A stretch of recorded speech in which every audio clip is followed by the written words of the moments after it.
En las vastas y abrasadoras extensiones del desierto de las sombras, donde las dunas se alzaban como olas petrificadas y el sol castigaba la tierra sin piedad, la vida era un privilegio, no un derecho.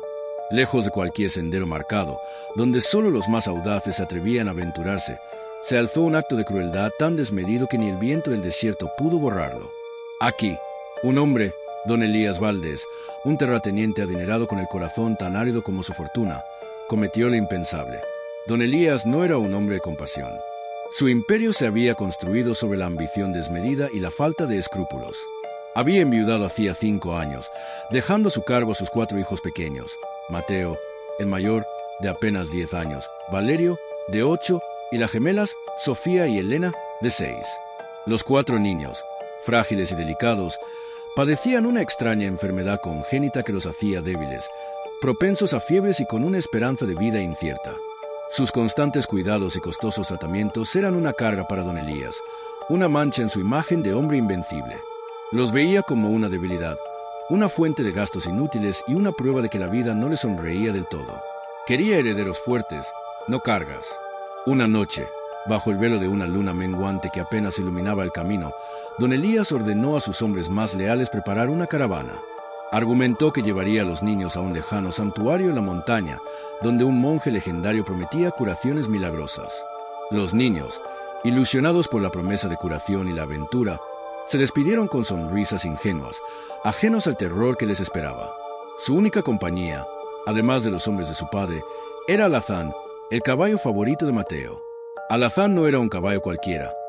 Era un animal noble y majestuoso, de un pelaje rojizo como el atardecer, con una inteligencia y lealtad que superaban a muchos humanos. Había sido el compañero de juegos de los niños desde potrillo, y Mateo, especialmente, compartía un vínculo inquebrantable con él. La caravana se adentró cada vez más en el corazón del desierto. El viaje fue largo y silencioso, solo interrumpido por el chirrido de las ruedas y el lamento del viento. Los niños, débiles por su condición, se fueron adormeciendo en el interior del carruaje, acunados por el balanceo. Finalmente, en el punto más desolado y remoto del desierto, un lugar donde solo la arena y las rocas habitaban, don Elías dio la orden de detenerse. Sus hombres, de rostros duros y ojos vacíos, bajaron a los niños del carruaje. Elías se acercó a sus hijos, sus ojos fríos como piedras. «Aquí se quedarán», dijo, su voz carente de emoción. «El santuario está cerca. Mis hombres volverán por ustedes cuando terminen su peregrinaje». Los niños, confundidos y asustados por la oscuridad y la inmensidad del desierto, comenzaron a llorar. Mateo, el mayor, se aferró a la pierna de su padre. «Padre, ¿por qué nos dejas aquí?» «¿Y Alazán?» Don Elías, sin una pizca de remordimiento, se despidió con una frialdad espeluznante.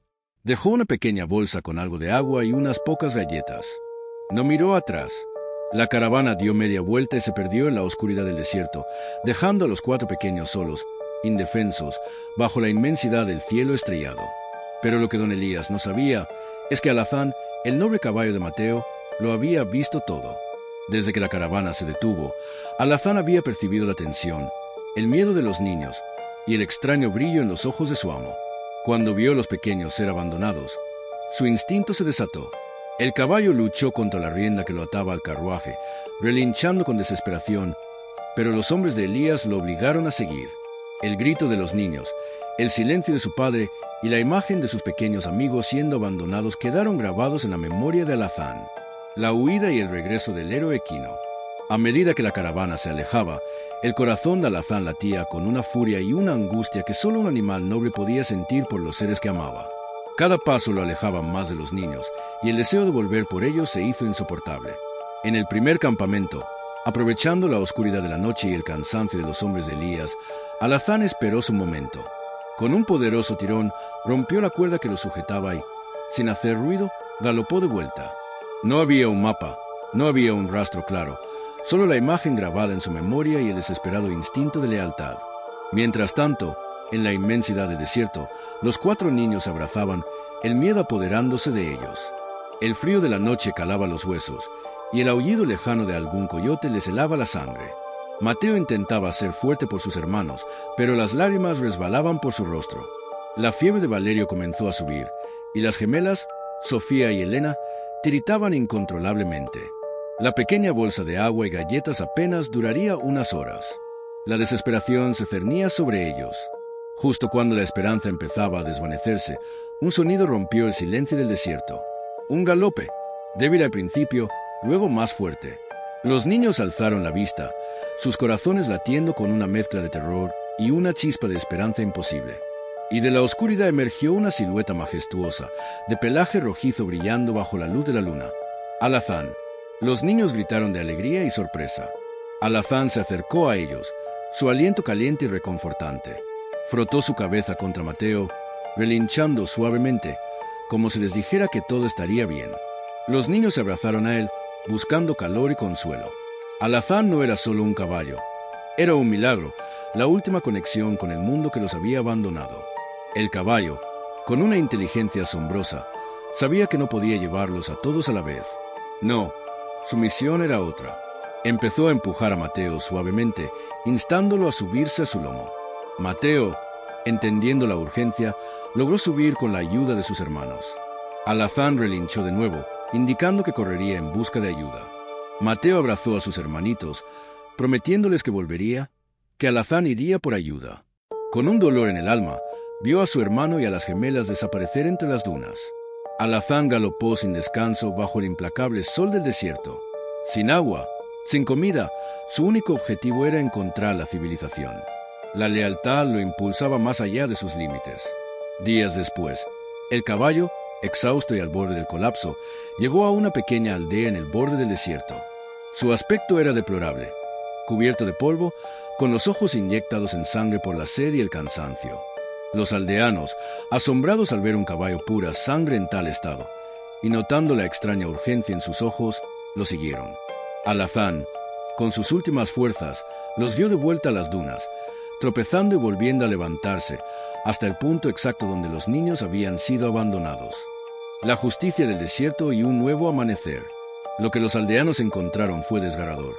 Valerio, Sofía y Elena, débiles, deshidratados y con la fiebre alta, pero aún con vida. El pequeño Mateo había hecho todo lo posible por cuidarlos, dándoles las últimas gotas de agua. El milagro de la supervivencia de los niños y el asombroso acto de lealtad del caballo Alazán conmocionó a la aldea. Los niños fueron trasladados de urgencia a un hospital donde lucharon por sus vidas. La noticia de lo ocurrido se extendió como la pólvora. La historia del abandono y la increíble intervención de Alazán llegó a oídos de las autoridades. Se inició una investigación de inmediato. La evidencia era clara y contundente. El testimonio de los niños, las huellas de la caravana de don Elías y la heroica travesía de Alazán. Don Elías Valdés, el hombre que se creía intocable, fue arrestado y juzgado por abandono de menores y crueldad extrema. El juicio fue un escándalo público. Su defensa, basada en la enfermedad de los niños y su incapacidad para cuidarlos, fue desestimada. Los testigos clave fueron los propios niños, ya recuperados, quienes narraron con inocencia la crueldad de su padre. Pero el testimonio más poderoso fue el que no tuvo palabras. La presencia de Alazán en la sala del tribunal, su mirada tranquila y sabia, el caballo que había desafiado la muerte por amor. El veredicto del juez fue claro y contundente. Don Elías Valdés fue declarado culpable y sentenciado a la máxima pena por su crimen. Su fortuna fue confiscada y destinada a un fondo para el cuidado de sus hijos y la creación de un orfanato para niños vulnerables. ¿Y qué pasó con Alazán? El caballo fue declarado un héroe. Mateo y sus hermanos, una vez recuperados por completo, se negaron a separarse de él. Con la fortuna de su padre, ahora bajo una administración justa, los niños fueron cuidados en un hogar lleno de amor y atención médica. Alazán, su leal guardián, vivió con ellos, libre, querido y respetado. Hoy, Mateo, Valerio, Sofía y Elena son jóvenes fuertes y sanos. La enfermedad que los aquejaba fue controlada gracias a los avances médicos y a los recursos bien administrados. Viven en una casa hermosa, no con el lujo frío de su padre, sino con la calidez de un verdadero hogar. A menudo, visitan un centro de rescate equino que fundaron en honor a Alazán, donde animales maltratados encuentran una segunda oportunidad. Y en el centro del jardín de su casa hay una estatua majestuosa de un caballo de pelaje rojizo, Alazán, mirando hacia el horizonte. Es un recordatorio de que, incluso en los desiertos más vastos y ante la crueldad más profunda, la lealtad y el amor verdadero pueden surgir de donde menos se espera, y que la justicia, aunque a veces tarda, siempre cabalga en busca de aquellos que han sido abandonados. porque el desierto puede ser implacable, pero la verdad y la bondad, como el sol, siempre encuentran la manera de iluminar la oscuridad.